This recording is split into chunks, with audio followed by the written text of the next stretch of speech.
Well, I think the Valley is really a robust area for faith. I recognize in my role as a newspaper writer that people come to me with their stories.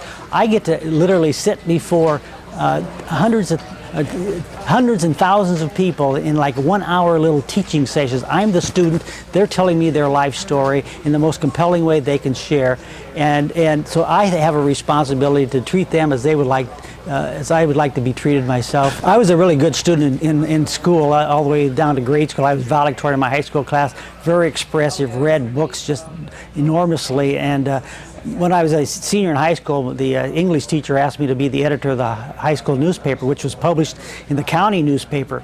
And I immediately decided to write what I wanted to. I had a father who was very opinionated. He had opinions on everything. So I would write it in my editorials, would just kind of go out on the limb. And I got taken into the high school. Principal and superintendent took me in one day and chewed me out for criticizing the school board. And that just sort of lit my fire.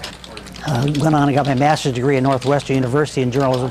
But I've been writing for publication since 1963, which is 45 years, a little over almost 36 years for daily newspapers.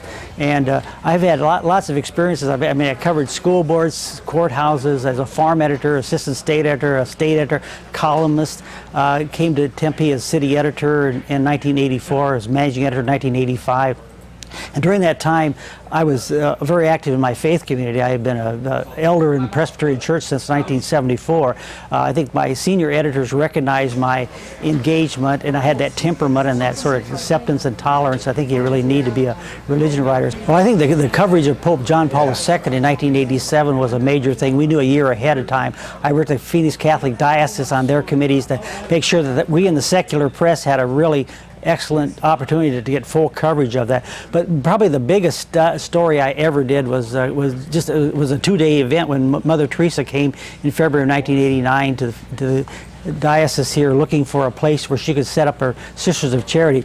I had a few moments to interview her, and then I got to trail behind her as she went through the neighborhoods in Phoenix looking for an ideal place to bring 4 nuns to work. Here was this little woman who had such a huge story to tell, and so much wisdom came out of the mouth of this little lady. It was really a grand experience, and I've over the years have written about that. And when she died in 1997, I relived kind of the story about following her around, and that's always been a kind of a thing that has resonated through my newspaper work. Darrell Anderson used to be the very active Mormon leader here and civic leader of the Valley, and he would take me to lunches. He took like 400 or 500 ministers to lunch to share his Mormon faith with people and find that common ground of understanding. And he gave me some of his Golden Rule bumper stickers that I used to put on my old pickup truck when I drive around. And I got to write stories about his quest to get Arizona to become the first Golden Rule state, and I've written about the license plate that has been now approved, and so I'm really aware of that project and how Arizona has really been unique, and it has to go back to Darrell Anderson, who I cherished, a great friend, and I wrote his story when he passed away several years ago.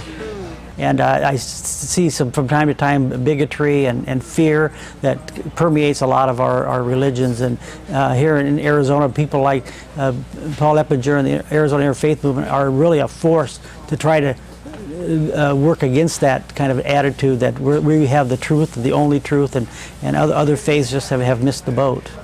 I'd like to thank the Arizona Interfaith Movement for selecting me for this media award. I realize there aren't many of us in the faith community that are in the spiritual writing for newspapers. I think I'm the only Arizona spiritual full-time writer in the state. But it's a wonderful way to recognize people, and I feel there are many people as worthy and more so than I in this award.